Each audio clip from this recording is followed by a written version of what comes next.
Hi, നമസ്കാരം. Dream മീഡിയയിലേക്ക് സ്വാഗതം. ഇന്നത്തെ നമ്മളുടെ ഗസ്റ്റ് സുജിത് ദയാനന്ദാണ്. ദയാനന്ദിൻ്റെ വിശേഷങ്ങളൊക്കെ എന്തൊക്കെ? ഹായ് സുജിത്തെ. ഹലോ. സുഖമല്ലേ? പിന്നെ സുഖമാണ്. KKV cool drinks. അതാണ് നമ്മുടെ സ്ഥാപനത്തിൻ്റെ പേര് അല്ലേ? അതെ. ഇത് എവിടെയാണ് ശരിക്കും സുജിത്തെ നമ്മളിപ്പോൾ ഈ ഒരു സ്ഥാപനം സ്ഥിതി ചെയ്യുന്നത്? നമ്മൾ ലൊക്കേറ്റ് ചെയ്തിരിക്കുന്ന പച്ചാളത്ത്, എറണാകുളം പച്ചാളം ചിറ്റൂർ റോഡ് ഓപ്പോസിറ്റ്. അതായത് പച്ചാളം കച്ചേരിപ്പടി റൂട്ട്. കച്ചേരിപ്പടി എന്ന് വരുമ്പോൾ നമ്മൾ പച്ചാളം മാർക്കറ്റിന്റെ ഡയഗണലി ഓപ്പോസിറ്റ് ആയിട്ട് വരും. ബ്രിഡ്ജിന് ഒരു 100 മീറ്റർ മുന്നെയാണ്. അതെ. ഈ KKV എന്നുള്ളൊരു പേര് എന്താണ് അങ്ങനെ ഒരു മീനിങ് ഇടാൻ കാര്യം? KKV എന്ന് പറയുന്നത് ഇപ്പോൾ ഞാൻ ഇത് അറിയാൻ തുടങ്ങിയപ്പോൾ തൊട്ട് KKV കൂൾ ഡ്രിങ്ക്സ് എന്ന് തന്നെയാണ് ഞാൻ അറിയുന്നത്. അത് KKV എന്ന് വെച്ച് കഴിഞ്ഞാൽ ഇവരുടെ വീട്ടുപേര് ഒക്കെ കൂടിയിട്ടുള്ളൊരു KKV, കീരമ്പള്ളി കേശവൻ വാസു. അതാണ്, അത് അവരുടെ വീട്ടുപേരും അപ്പാപ്പന്റെ പേരും ആളുടെ പേരും ഒക്കെ കൂടിയിട്ടുള്ളതാണ് വിശ്വാസം. പിന്നെ ഞാനിത് ആരുടെ അടുത്തും അങ്ങനെ ചോദിച്ചിട്ടില്ല. ഇപ്പൊ നമ്മള് ചോദിച്ചുകൊണ്ട് അല്ലേ നമ്മുടെ പ്രേക്ഷകർക്ക് അറിയാനും പറ്റി. അതെ. എന്താണ് ഈ KKV എന്നുള്ളൊരു പേരിടാനും അല്ലേ? അതുപോലെ തന്നെ നമ്മളൊരു പഴയൊരു നൊസ്റ്റാൾജി തന്നെയാണ് ഇപ്പോഴും പോകുന്നത് അല്ലേ? അതെ. നമ്മുടെ ഷോപ്പ് ഇപ്പോൾ വന്നിട്ട് ഓൾമോസ്റ്റ് 99 years ആയി. അതായത് ഇപ്പോൾ ഞാൻ ഇത് it's belongs to my wife. Okay. ഇപ്പോൾ ഞാൻ ഇത് റൺ ചെയ്യാൻ തുടങ്ങിയിട്ട് അധികം ആയിട്ടില്ല. അപ്പോൾ ആളുടെ അച്ഛനും അമ്മയായിരുന്നു ഇത് നോക്കിയിരുന്നത്. ഒരു അപ്പാപ്പനൊക്കെ തൊട്ട് തുടങ്ങിയൊരു സംഭവമാണ്. ഞാനിപ്പോൾ റൺ ചെയ്യാൻ തുടങ്ങിയിട്ട് അതേ റെസിപ്പി മെയിൻറ്റെയിൻ ചെയ്ത് അങ്ങനെ പോകുന്നു. എന്ന് വെച്ച് കഴിഞ്ഞാൽ ക്വാളിറ്റിയിൽ നമ്മൾ ഒട്ടും കോംപ്രമൈസ് ചെയ്യാതെ കുറച്ചും കൂടി ഹൈജീനിക് ഒക്കെ ഇവിടെ ഇംപ്ലിമെന്റ് ചെയ്തു. പിന്നെ നമ്മളുടെ ഞാൻ ഒരു ക്വാളിറ്റി കൺട്രോളറായിട്ടായിരുന്നു വർക്ക് ചെയ്തിരുന്നത്. ഞാൻ ഹോട്ടൽ മാനേജ്മെന്റാണ് ചെയ്തിരുന്നത്. എന്നിട്ട് അബ്രോഡിലുണ്ടായിരുന്നു, ഓൾമോസ്റ്റ് ഒരു 12 years ഉണ്ടായിരുന്നു. അപ്പോൾ ഒരു ക്വാളിറ്റി ഇൻസ്പെക്ഷൻ ആയിരുന്നു നമ്മളുടെ ഒരു ജോബിൻ്റെ ഒരു സ്വഭാവം. അപ്പോൾ അവിടെ നമ്മൾ വളരെ പ്രീമിയമായ റെസ്റ്റോറൻറ്റുകളിൽ കണ്ടു നിന്ന സംഭവങ്ങൾ, അതായത് അവർ ക്വാളിറ്റി എങ്ങനെയാണോ ഹൈജീനിക്കായിട്ട് എങ്ങനെ സെർവ് ചെയ്യാം. നമുക്ക് ഓൾറെഡി ഇവിടെ ടേസ്റ്റ് എന്ന് പറഞ്ഞ സാധനം ഓൾറെഡി എലമെൻ്റ് ഉണ്ട് ഇവിടെ. അപ്പോൾ നമുക്കിതിനൊന്നും കൂടി ഹൈജീനിക് ആക്കാം. ആ ഒരു ഇത് മാത്രമേ എനിക്ക് ചെയ്യേണ്ടി വന്നിട്ടുള്ളൂ. അപ്പോൾ ആ ക്വാളിറ്റിയിൽ ഒട്ടും കോംപ്രമൈസ് ചെയ്യാതെ നമ്മൾ ഇതിനെ ഹൈജീനിക് ആക്കിയിട്ട്, ഇപ്പോൾ ഐസ് ക്യൂബ് ആണെങ്കിൽ പോലും നമ്മുടേതായ ഐസ് ക്യൂബ്സും, പിന്നെ ഇപ്പോൾ നമ്മൾ ബാക്കിയുള്ള ഷോപ്പുകളിലൊക്കെ ചെന്ന് കഴിഞ്ഞാൽ നമുക്ക് തീരെ വൃത്തിയില്ല എന്നുള്ളൊരു സാധനം എനിക്ക് ഇവിടെ ഫീൽ ചെയ്തിട്ടുണ്ട്. ഇവിടെ പ്രത്യേകിച്ച് വേറെ കാര്യമുണ്ട്, ഹോട്ടൽ മാനേജ്മെന്റ് പഠിപ്പിക്കുന്നത് തന്നെ നമ്മൾ വൃത്തിയെന്നാണ് തുടങ്ങുന്നത്. അതെ.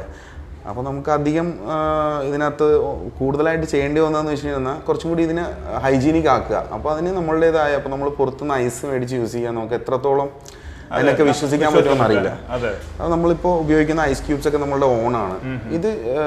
ഇതിപ്പോൾ ഭയങ്കര സംഭവമൊന്നുമല്ല നമ്മളുടെ ഓൺ ഐസ് ക്യൂബ് മെഷീൻ എന്ന് പറയുന്നത്. പക്ഷെ നമ്മളൊരു പ്രീമിയം ബ്രാൻഡ് പോലെ, വലിയ പിസ്സ ഹട്ട് പോലെയോ വലിയൊരു കമ്പനിയൊന്നുമല്ല. ഇത് ചെറിയ ഒരു നമ്മുടെ MRP ഒക്കെ വരുന്നത് ഒരു 20 to 30 rupeesന് ഇടയിലുള്ള ഒരു പ്രൈസിങ് ആണ് നമുക്ക് വരുന്നത്. അപ്പോൾ ആ പ്രൈസിങ്ങിന് നമുക്ക് ഇതൊക്കെ കൊടുക്കാൻ പറ്റുമോ എന്നുള്ളതായിരുന്നു ഒരു ചലഞ്ച് ആയിട്ട്. അതെ, കസ്റ്റമേഴ്സിന്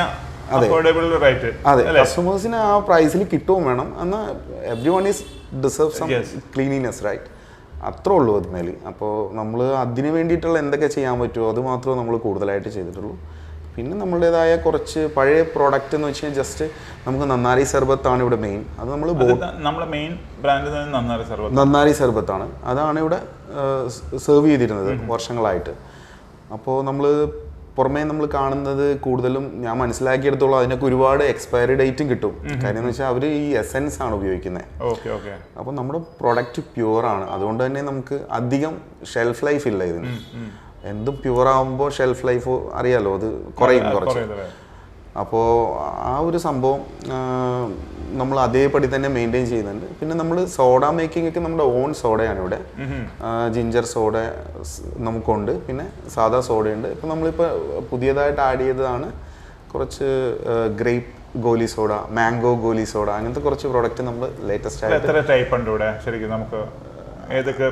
നമുക്ക് ഫ്ലേവേഴ്സ് ഇപ്പോൾ ഓറഞ്ചിൻ്റെ ഉണ്ട്, മാംഗോ ഉണ്ട്, പിന്നെ ഫ്രൂട്ട് ബിയർ ഉണ്ട്. ഫ്രൂട്ട് ബിയറിന്റെ ബോട്ടിലൊക്കെ നമുക്ക് ബോട്ടിലായിട്ട് നമ്മൾ കൊടുക്കുമായിരുന്നു നേരത്തെ, സോഡയല്ല, ഫ്രൂട്ട് ബിയർ സിറപ്പ്. അത് നമ്മളുടെ കയ്യിൽ നിന്ന് മേടിച്ച ആളുകൾ വലിയ വലിയ എനിക്കറിയാവുന്ന വലിയ വലിയ പേര് ഞാൻ പറയുന്നില്ല, വലിയ വലിയ റെസ്റ്റോറൻറ്റുകളിൽ അവർ സെർവ് ചെയ്യുന്നുണ്ട് അവരുടെ പ്രൊഡക്റ്റ് ആണെന്നുള്ള രീതിയിൽ. ഇപ്പം നമ്മൾ ഓണായിട്ട് നമ്മൾ അതിവിടെ സോഡയായിട്ട് തന്നെ നമ്മൾ ചെയ്യുന്നുണ്ട്. അപ്പോൾ ആളുകൾ വരുന്നുണ്ട് അതിന്. പിന്നെ നമുക്ക് മിൽക്ക് സർബത്ത് ഉണ്ട് ഇപ്പം, പിന്നെ ബൂസ്റ്റ് മിൽക്ക് സർബത്ത്, ഇതൊക്കെ നമ്മൾ റീസെൻ്റ്ലി ആഡ് ചെയ്ത കുറച്ച് പ്രോഡക്റ്റ്സ് ആണ്. അപ്പോൾ പിള്ളേർക്ക് കുറച്ചും കൂടി കൗതുകമാവും ഈ ബോട്ടിൽ, ഈ ഗോലി സോഡ ബോട്ടിലിനോട് പിള്ളേർക്കൊരു കൗതുകമുണ്ട്. പിന്നെ ആ ബോട്ടിൽ അത് കാണുമ്പോഴുള്ളൊരിത് ഞാൻ കൂടുതലും മനസ്സിലാക്കിയത് അങ്ങനെയാണ്. അപ്പോൾ ആളുകൾ ഇപ്പോഴും ഇഷ്ടപ്പെടുന്നുണ്ട് അത്. പിന്നെ നമ്മൾ ബോട്ടിൽ ആരെയും തൊടിക്കാറില്ല. എന്ന് വെച്ചാൽ നമ്മൾ ഇപ്പോൾ ഒരു പുറമേ നിന്നൊരു സോഡ മേടിച്ച് നമ്മൾ സാധാ ഒരു സോഡ മേടിച്ച് കുടിക്കുമ്പോൾ ആളുകൾ വായിൽ വെച്ചൊക്കെ കുടിക്കും. നമ്മളിവിടെ ബോട്ടിലായിട്ട് ആർക്കും കൊടുക്കില്ല, എല്ലാം ഗ്ലാസ്സിൽ ഒഴിച്ച് സെർവ് ചെയ്യുള്ളൂ. അപ്പോൾ അതുകൊണ്ട് തന്നെ നമുക്കിതിനെ നന്നായിട്ട് വൃത്തി മെയിൻറ്റെയിൻ ചെയ്യാൻ പറ്റും. പിന്നെ ഗ്ലാസ്സുകളാണെന്നുണ്ടെങ്കിൽ നമുക്ക് മെഷീൻസിലാണ് നമ്മൾ കൂടുതൽ സമയം വാഷ് ചെയ്യുന്നത്. ഇൻ കേസ് എന്തെങ്കിലും ഇലക്ട്രിസിറ്റിയുടെ എന്തെങ്കിലും പ്രശ്നമുണ്ടെങ്കിലോ മാത്രമോ, അല്ലെങ്കിൽ സ്റ്റാഫിൻ്റെ എന്തെങ്കിലുമൊക്കെ ഒരു ഷോർട്ടേജ്, അല്ലെങ്കിൽ നമുക്കത് ആവശ്യമില്ല എന്ന് തോന്നുന്നൊരു സമയത്ത്, എന്നാലും നമ്മൾ മാക്സിമം ഗ്ലാസ് വാഷ് ചെയ്യുന്നതൊക്കെ നമ്മൾ ഈ മെഷീൻസിലാണ് വാഷ് ചെയ്യുന്നത്. അപ്പോൾ ആ ഒരു വൃത്തി എപ്പോഴും കോവിഡൊക്കെ വന്നു കഴിഞ്ഞപ്പോഴാണ് ആളുകൾ കൂടുതൽ ഇതിലേക്കൊക്കെ ചിന്തിക്കാൻ തുടങ്ങിയത്. കാര്യം ഒരാൾ കുടിച്ച ഗ്ലാസ്സിൽ നമ്മൾ കുടിക്കുമ്പോഴുള്ള ബുദ്ധിമുട്ട് അതൊക്കെ കൂടുതൽ നമ്മൾ അറിയാൻ തുടങ്ങി. അപ്പോൾ നമ്മൾ അതിനെയും കൂടിയൊക്കെ ഇത് നമുക്ക് നമ്മുടെ ബിസിനസ്സിലുള്ള ഹൈക്ക് കൊണ്ടിട്ട് മാത്രം ചെയ്യാൻ പറ്റുന്നതാണ് ഇതെല്ലാം. അല്ലെങ്കിൽ നമുക്കിതൊന്നും മെയിൻറ്റെയിൻ ചെയ്യാൻ പറ്റില്ല. കാര്യം ഇത് ഇത്രയും പ്രൈസിങ്ങിൽ ഇത് കൊടുക്കുക എന്നുള്ളത് നോട്ട് ദാറ്റ് ഈസി. അപ്പോൾ നമ്മളിപ്പോൾ നമ്മൾ എത്ര ടൈപ്പ് ഫ്ലേവറാണ് ഇവിടെ നമുക്കിപ്പോൾ ഉള്ളത് അവൈലബിൾ? നമ്മൾ ബോട്ടിലിംഗ് ആയിട്ട് ചെയ്യുന്നത് നറുനേണ്ടി സർബത്തുണ്ട്, പിന്നെ നമുക്ക് സ്ക്വാഷിൻ്റെ സിറപ്പുണ്ട്. ഈ പറയുന്ന മാംഗോ ഗോലി സോഡ അല്ലെങ്കിൽ ഓറഞ്ച് ഗോലി സോഡ എന്നൊക്കെ പറയുന്ന സാധനത്തിൻ്റെ സിറപ്പുകൾ നമ്മൾ ഇവിടെ നിന്ന് കൊടുക്കുന്നുണ്ട്. സിറപ്പുകൾ തന്നെ ആളുകൾ നമ്മുടെ ഓൺ പ്രൊഡക്റ്റ് ആണ്, നമ്മുടെ ഓൺ പ്രൊഡക്റ്റ് ആണ് ഇതെല്ലാം. അതായത് നമ്മൾ പുറത്തുനിന്നുള്ള ഒരു സാധനം പോലും നമ്മൾ ഇതിനകത്ത് നമ്മുടെ ഓൺ പ്രൊഡക്റ്റ്, നമ്മുടെ ഓൺ പ്രൊഡക്റ്റ് ആണ്. ഐസ് മുതൽ നമ്മൾ, അതെ, ഐസ് മുതലെന്ന് മാത്രമല്ല, നമ്മളിപ്പോൾ നോർമൽ ഒരു, അതായത് ഞാൻ ഉദ്ദേശിക്കുന്ന ഈ ഒരു റേഷ്യോയിൽ അല്ലെങ്കിൽ ഈ ഒരു പ്രൈസിങ്ങിൽ കൊടുക്കുന്നൊരു ഷോപ്പിൽ ചെന്ന് നമ്മളൊരു ഗ്ലാസ് എന്തെങ്കിലും കുടിച്ചു കഴിഞ്ഞാൽ ഫിൽട്ടർ ചെയ്തിട്ടുണ്ടോ എന്ന് പോലും അറിയില്ല നമുക്ക്. ആ വെള്ളത്തിൻ്റെ ഇവിടെ എല്ലാം നമ്മൾ ഫിൽട്ടർ ചെയ്ത വെള്ളം മാത്രമേ ഉപയോഗിക്കുന്നുള്ളൂ. അപ്പോൾ ഐസിനാണെങ്കിൽ പോലും നമ്മൾ സാധാ വെള്ളമാണെങ്കിൽ പോലും. അപ്പോൾ നമുക്ക് അത്രയും കോൺഫിഡൻസോടുകൂടി നമുക്കത് സെർവ് ചെയ്യാൻ പറ്റും. എനിക്ക് കുടിക്കാൻ പറ്റാത്ത അല്ലെങ്കിൽ കഴിക്കാൻ പറ്റാത്ത ഒരു സാധനം കൊടുക്കരുത്, ഇല്ലാത്തൊരു സാധനം. ഇപ്പോൾ സുജിത്താണെങ്കിലും ഈ സാധനം നമ്മൾ ടേസ്റ്റ് ചെയ്തിട്ടാണ് മറ്റുള്ളവർക്ക് കൊടുക്കുക. നമ്മുടെ വീട്ടിൽ യൂസ് ചെയ്താൽ എന്റെ കുഞ്ഞിന് എനിക്ക് ധൈര്യത്തോടുകൂടി പറ്റാത്ത സാധനം നമ്മൾ വിൽക്കരുത്. തീർച്ചയായിട്ടും. പണ്ട് ഈ നറുനേണ്ടി മാത്രമായിട്ടാണ് ഫോക്കസ് ചെയ്തിട്ട് പോയിരുന്നത്. അതെ അതെ അതെ അതെ. ഇപ്പൊ സുജിത്ത് വന്നപ്പോ കുറച്ച് കാര്യങ്ങൾ, സ്ക്വാഷ് സിറപ്പായിട്ട് നമ്മൾ ഇവിടെ സെർവ് ചെയ്യായിരുന്നു നേരത്തെ ഉണ്ടായിരുന്നു. പക്ഷെ അതിപ്പോ നമ്മള് സോഡയായിട്ട് മേക്കിംഗ് തുടങ്ങിയത് കുറച്ച് റീസെന്റ് സ്റ്റാർട്ട് ചെയ്തതാണ്. അതൊക്കെ സ്ക്വാഷിന്റെ സിറപ്പ് നമ്മളുടേതായ ഓൺ സോഡയായിട്ട് നമ്മൾ പ്രൊഡക്റ്റ് ഇറക്കി തുടങ്ങി. അപ്പോൾ അതും ഇപ്പോൾ അവൈലബിൾ ആണ്. പിന്നെ നമ്മൾ മിൽക്ക് സർബത്ത് എനിക്ക് ഭയങ്കര ഇഷ്ടമുള്ളൊരു സാധനമായിരുന്നു അത്, മിൽക്ക് സർബത്ത്. അപ്പോൾ ഞാൻ കുട്ടികൾ ഒരുപാട് കുടിക്കുന്നത് ശ്രദ്ധിച്ചിട്ടുള്ളതാണ്. അപ്പം നമ്മുടെ പ്യുവർ നറുനേണ്ടി സർബത്തിൽ മിൽക്ക് കൊടുക്കുമ്പോൾ അതിൻ്റെ ഒരു ടേസ്റ്റ് വേറെയാണ്. അത് ഹൈജീനിക് രീതിയിൽ കൊടുത്തു കഴിഞ്ഞാൽ പക്ക ആയിട്ട് എനിക്ക് തോന്നി. അതുകൊണ്ടിട്ടാണ് നമുക്കത് ഓക്കെയാണ്. ഇപ്പോൾ അത്യാവശ്യം ഹൈക്ക് ഉണ്ട് അതിന്. അപ്പോൾ സുജിത്തിൻ്റെ ആ ഒരു ടൈം പീരീഡ് വെച്ച് നോക്കുമ്പോൾ എത്രത്തോളമാണ് കസ്റ്റമേഴ്സിൻ്റെ ഒരു സാറ്റിസ്ഫാക്ഷൻ? കസ്റ്റമേഴ്സ് നമുക്കങ്ങനെ ഇവിടെ നിന്ന് ആളുകൾ പല സ്ഥലത്തു നിന്നും, ഇപ്പോൾ സൺഡേ എനിക്ക് തുറക്കാൻ പറ്റാറില്ല സൺഡേ. കാരണം എന്ന് വെച്ച് കഴിഞ്ഞാൽ ഒരു ദിവസം ഒരു സോഷ്യൽ ഒരു അഭിപ്രായം ഉള്ളതുകൊണ്ടിട്ട് ഞാൻ സൺഡേ ബിസിനസ്സിന് കുറവുണ്ടായിട്ടല്ല, നമ്മുടെ സ്റ്റാഫിനും എല്ലാവർക്കും ഒരു സോഷ്യൽ ലൈഫ് ആവശ്യമാണ്. അപ്പോൾ അതുകൊണ്ടിട്ട് അല്ലെങ്കിൽ പിന്നെ നമുക്ക് ഓഫ് മെയിൻറ്റെയിൻ ചെയ്യാൻ പറ്റണം. അതുപോലെ ഇപ്പോൾ സുജിത്തിന്റെ മനസ്സിലുള്ള സംഭവം ഉണ്ടെങ്കിൽ ഒരു ബിസിനസ്സുകാരൻ എന്നുള്ളൊരു മാത്രമല്ല, ലൈഫ് വേണ്ടേ? ലൈഫില്ല. നമുക്കിപ്പോൾ ഒരുപാട് കോൾസ് വരും. ചിലപ്പോൾ സൺഡേ നിങ്ങൾ ഓപ്പൺ ആണോ, പല സ്ഥലത്തു നിന്ന് ഇവിടെ വിളിക്കാറുണ്ട്. അപ്പോൾ അൺഫോർച്ചുനേറ്റ്ലി നമ്മൾ സൺഡേ അവധിയാണ് ഇവിടെ. അപ്പോൾ അങ്ങനെ പിന്നെ ഓപ്പൺ ആക്കാൻ നോക്കുന്നുണ്ടോ? ഓപ്പൺ നിലവിലില്ല, ഭാവിയിൽ നമുക്ക് ആലോചിക്കാം മാത്രമേ ഉള്ളൂ. ഭാവിയിൽ നമുക്ക് എന്തെങ്കിലും ഒരു വീക്ക് ഡേയ്സ് എന്തെങ്കിലും ഓഫ് എല്ലാവർക്കും കൊടുക്കാൻ പറ്റിയ രീതിയിൽ ആക്കി. വീക്കിലി വൺസ് ഒരാൾക്ക് ഒരു ലീവ് വേണം എന്ന് ചിന്തിക്കുന്ന ഒരാളാണ്. അപ്പോൾ അങ്ങനെ കൊടുക്കാൻ പറ്റിയാൽ നമ്മൾ ശരിയാക്കും. അതുപോലെ തന്നെയാണ് ഏതൊരു സ്ഥാപനത്തിലെ മെയിൻ പാർട്ട് എന്ന് വെച്ചിട്ടുണ്ടെങ്കിൽ അവിടുത്തെ സ്റ്റാഫാണ് അല്ലേ? അതെ അതെ, സ്റ്റാഫ് ഉണ്ടെങ്കിലേ നമ്മൾക്ക് ഒരു എന്താ പറയാ, എല്ലാവരും മുതലാളി തൊഴിലാളി എന്നുള്ളൊരു ബന്ധമല്ല അവിടെ. ഞാനിപ്പോ ഞാൻ പറഞ്ഞില്ലേ ഒരു 10 വർഷമായിട്ട് ആയിട്ടുള്ളൂ ഞാൻ. അപ്പൊ എന്നേലൊക്കെ വർഷങ്ങളായി വർക്ക് ചെയ്യുന്ന സ്റ്റാഫിനെ നമ്മൾ ഇന്നും മെയിൻറ്റെയിൻ ചെയ്യുന്നുണ്ട്. അതായത്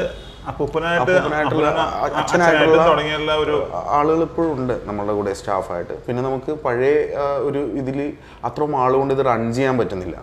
നമ്മൾ കുറച്ചുപേരെയും കൂടി എടുക്കേണ്ടി വന്നു. അതെ, ശരിക്കും പറഞ്ഞാൽ വൈഫിനെ അപ്പൂപ്പനായിട്ട് തുടങ്ങി വെച്ചിരുന്ന ഒരു സ്ഥാപനം അല്ലേ? അതെ, ഞാൻ എന്റെ ലൈഫിൽ ചിന്തിച്ചിട്ട് കൂടിയില്ല ഞാൻ ഇങ്ങനെയൊക്കെ ഇങ്ങനെ വന്നിരിക്കേണ്ടി വരുമെന്ന് വിചാരിച്ചില്ല. അതെ അതെ, അല്ല ശരിക്കും ഗൾഫ് ജീവിതം സ്റ്റോപ്പ് ചെയ്തിട്ട് നമ്മുടെ ഇതിലേക്ക് വന്നു അല്ലേ? അതെ, ഗൾഫ് ജീവിതം. വൈഫും ഞാനും ഗൾഫിൽ തന്നെയായിരുന്നു. അതെ, അപ്പോൾ അത് വെച്ച് നോക്കുമ്പോൾ എന്ത് തോന്നുന്നു?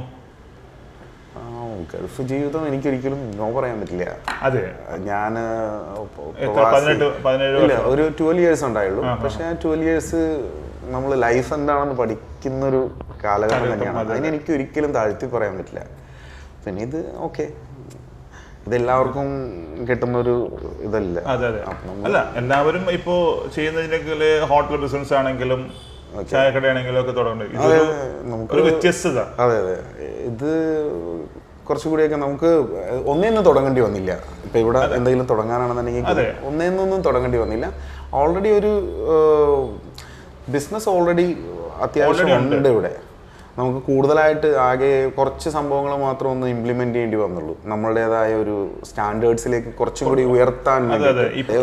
നമ്മുടെ കയ്യിൽ ഓൾറെഡി ടേസ്റ്റ് എന്ന് പറഞ്ഞ എലമെന്റ് ഓൾറെഡി ഉണ്ട്. അപ്പോൾ നമുക്ക് മെയിൻറ്റെയിൻ ചെയ്യേണ്ടത് അത് നിലനിർത്തി കൊണ്ടുപോവുക. പിന്നെ ഹൈജീനിക് എത്രത്തോളം കൊടുക്കാൻ പറ്റും അത് ഹൈജീനിക് ആയിട്ട് മുന്നോട്ട് പോവുക. അപ്പോൾ തന്നെ ഓട്ടോമാറ്റിക്കായിട്ട് നമ്മൾ കൂടുതൽ പബ്ലിഷ് ഒന്നും ചെയ്യേണ്ടി വരില്ല. ഒന്നും അങ്ങനെ പരസ്യങ്ങളൊന്നും വരില്ല. കാര്യം മൗത്ത് പബ്ലിസിറ്റി എന്ന് പറഞ്ഞ സാധനം തന്നെയാണ് ഏറ്റവും വലുത്. അത് പെട്ടെന്ന് റീച്ച് ചെയ്യും. എത്ര വലിയ സോഷ്യൽ മീഡിയ സംഭവം വന്നാലും. അതല്ല, നമ്മൾ ഓരോരുത്തര് കഴിച്ച ആ ടേസ്റ്റ് ഇരിക്കുമ്പോഴാണ് ദൂരെ നിന്നാണെങ്കിലും ഇവിടെ ആള് വന്ന് അവരെന്തായാലും പുറത്ത് പോയി ഇപ്പോൾ ഒരു ഡ്രിങ്ക് കഴിക്കുന്ന ഒരാൾ ചിന്തിക്കുന്ന കാര്യമായിരിക്കും അവിടെ എത്രത്തോളം വൃത്തിയുണ്ട് എന്നുള്ളത് ഫസ്റ്റ് നോക്കുന്ന കാര്യമല്ലേ. ഇപ്പൊ എന്റെ കുഞ്ഞിന് ഞാൻ ഒരിക്കലും ഒരു വൃത്തിയില്ലാത്ത സ്ഥലത്തൊന്നും മേടിച്ച് കൊടുക്കില്ല. പക്ഷെ നമ്മുടെ സാഹചര്യം കൊണ്ടിട്ട് കുറെ ആളുകൾ അങ്ങനെ മേടിച്ച് കുടിക്കുന്നത് ഞാൻ കണ്ടിട്ടുണ്ട്, വെള്ളം കുടിക്കണമെന്ന് തോന്നുമ്പോൾ. പക്ഷെ അതല്ല, എല്ലാവരും ഡിസേർവ്ഡ് ആണ് ഇതിൽ. അപ്പോൾ അവർക്കത് കിട്ടണം. അതിന് പ്രൈസ് അധികം കൂട്ടാതെ നമുക്ക് അതേ പ്രൈസ് തന്നെ കൊടുത്തുകൊണ്ട് മെയിൻറ്റെയിൻ ചെയ്ത് നമുക്ക് ഇതിന്റെ ക്വാളിറ്റിയിലും കോംപ്രമൈസ് ചെയ്യാതെ ഇതിനെ കൊണ്ടുപോകുക. അതാണ് നമ്മളിപ്പോൾ ഉദ്ദേശിച്ചുകൊണ്ടിരിക്കുന്നത്. ഫ്യൂച്ചർ പ്ലാൻ നമുക്ക് ഔട്ട്ലെറ്റ്സുകൾ സ്റ്റാർട്ട് ചെയ്യണമെന്നുണ്ട്, വേറെ ബ്രാഞ്ചുകൾ സ്റ്റാർട്ട് ചെയ്യണമെന്നുണ്ട്. അതുപോലെ തന്നെ നമുക്ക് ഇപ്പോൾ കൂടുതൽ ക്വാണ്ടിറ്റി വന്നു കഴിഞ്ഞാൽ നമുക്ക് കസ്റ്റമേഴ്സിന് അത് നമുക്കൊരു ഒരു ദിവസം മുന്നേ കൂടുതൽ ക്വാണ്ടിറ്റി എന്ന് വെച്ചാൽ നമുക്ക് ഇവിടെ എപ്പോഴും അവൈലബിൾ ആയിരിക്കും. കാര്യം നമുക്കൊരു മിനിമം ഒരു എല്ലാവർക്കും ഉണ്ടല്ലോ ഒരു ഫോർകാസ്റ്റിംഗ് ഉണ്ട്. അതിനപ്പുറത്തേക്കുള്ള ഒരു ഇതൊക്കെയാണെന്നുണ്ടെങ്കിൽ ഒരു 500 bottles ഒരുമിച്ച് വേണം എന്നൊക്കെ പറഞ്ഞു കഴിഞ്ഞാൽ ഒരു 1 day ബിഫോർ പറഞ്ഞാൽ നമുക്കത് നമുക്ക് കൊടുക്കാം. അതൊന്നും വിഷയമുള്ള കാര്യം. അതിപ്പോ നമ്മള് ഇവിടെ വന്ന് തന്നെ കളക്ട് ചെയ്യുന്നതാണ് അല്ലേ? നമുക്ക് ഇപ്പൊ നമ്മൾ നിലവിൽ നമ്മുടെ customers are willing to come here. അപ്പോൾ നമ്മൾ അങ്ങനെ ഒരു മാർക്കറ്റിംഗിലേക്ക് ഇതുവരെ പോകേണ്ടി വന്നിട്ടില്ല. അതുപോലെ തന്നെ നമുക്കിപ്പോ ഈ ഒരു സ്ഥാപനം നമ്മൾ കൂടുതലായിട്ട് ഞാൻ ആദ്യമായിട്ടാണ് കാണുന്നത് ഇങ്ങനത്തെ ഒരു വെറൈറ്റി ആയിട്ടുള്ള ഒരു കൂൾ ഡ്രിങ്ക്സ് കിട്ടുന്ന സ്ഥലം. നമുക്ക് വെറൈറ്റി കൂൾ ഡ്രിങ്ക്സ് കിട്ടും. പക്ഷേ കൂൾ ഡ്രിങ്ക്സ് വൃത്തിയോട് കൂടിയിട്ട് നല്ല ക്വാളിറ്റിയിൽ കിട്ടുന്നത് ഒന്നാണെന്ന് പറയുന്നതിൽ നമുക്ക് അഭിമാനമാണ്. അത് തന്നെ ഞാൻ ചോദിച്ചത്. അതെ അതെ, കൂൾ ഡ്രിങ്ക്സ് നമുക്ക് ഒത്തിരി സ്ഥലങ്ങളിൽ പല പല പേരിൽ കിട്ടും. പക്ഷെ അതിനൊന്നും അവിടെ ചെന്നാൽ നമുക്കൊരു ഹൈജീനിക് ഫീൽ ചെയ്യാറില്ല. അതാണ്. അപ്പം നമ്മൾ ഇതിനകത്ത് നമ്മുടെ മെയിൻ ഇത് തന്നെ ഹൈജീനിക് ആയിട്ട് കൊടുക്കണം. അതിൽ ഒത്തിരി കാര്യങ്ങൾ പറയാനുണ്ടെങ്കിൽ നമ്മൾക്കിപ്പോൾ ഹൈജീനിക് ആയിട്ട് തന്നെ ഇപ്പം നമ്മൾ പ്രൊഡക്റ്റ് ചെയ്യുന്നതാണെങ്കിലും നമ്മളത് സെർവ് ചെയ്യുന്നതാണെങ്കിലും എല്ലാം ഹൈജീനിക് ആയിട്ട് തന്നെയാണ്. അത് ഫുൾ ടൈം സുഹൃത്ത് ഇതിൻ്റെ പുറകിൽ തന്നെയാണ്. അതെ, അതൊരു പാർട്ട് കൂടിയാണ്. പിന്നെ പോരാത്തതിന് നമ്മളിപ്പോൾ ഒരു കൂൾ ഡ്രിങ്ക്സ് ഷോപ്പിൽ കയറിയിട്ട് പാർസൽ സർബത്ത് സോഡ സർബത്ത് വേണമെന്ന് പറഞ്ഞിട്ട് മേടിച്ച് കുടിക്കുന്നത് ഞാൻ പുറമേ കണ്ടിട്ടില്ല.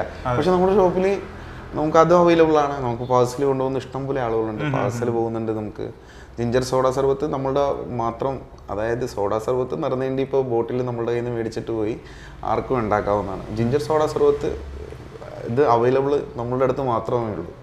നമ്മൾ തന്നെ ഓൺ സോഡയായിട്ട് ജിഞ്ചർ സോഡ ഉണ്ടാക്കുന്നത് നമ്മളുടെ നിറഞ്ഞേണ്ടി സർബത്തിൽ തന്നെയാണ് അടിക്കുന്നത്. അത് ജിഞ്ചർ സോഡ സർബത്ത് കുടിക്കാനാണ് കൂടുതൽ ആളുകളും വരുന്നത്. നമുക്ക് ഭക്ഷണം കൊടുക്കുക എന്ന് പറഞ്ഞ ഒരു അതൊരു ഭക്ഷണം കൊടുക്കുക എന്ന് പറഞ്ഞാൽ അതെ നമുക്ക് അതിനോടൊരു താല്പര്യം, ഒരു പാഷനൊക്കെ ഉണ്ടെങ്കിൽ മാത്രമേ അത് പറ്റുള്ളൂ. ഞാൻ അതിനകത്ത് എനിക്ക് പാഷൻ ഉള്ളതുകൊണ്ടിട്ടാണ് ഞാൻ ആ ഹോട്ടൽ ഫീൽഡിലേക്ക് വന്നതും അത് തിരഞ്ഞെടുത്തതും. അതെ അതെ. അല്ല ഏതായാലും സുജിതേ, ഈ KKV എന്ന് പറഞ്ഞൊരു പ്രസ്ഥാനം ഒത്തിരി ബ്രാഞ്ചുകൾ ഉണ്ടാകട്ടെ എന്ന് പ്രാർത്ഥിച്ചുകൊണ്ട് നിർത്തുന്നു. അതും കാരണവന്മാരുടെയായ ഒരു ബ്ലെസ്സിങ്ങും. Thank you. എല്ലാവിധ ഐശ്വര്യങ്ങളും ഉണ്ടാവട്ടെ. Thank you very much.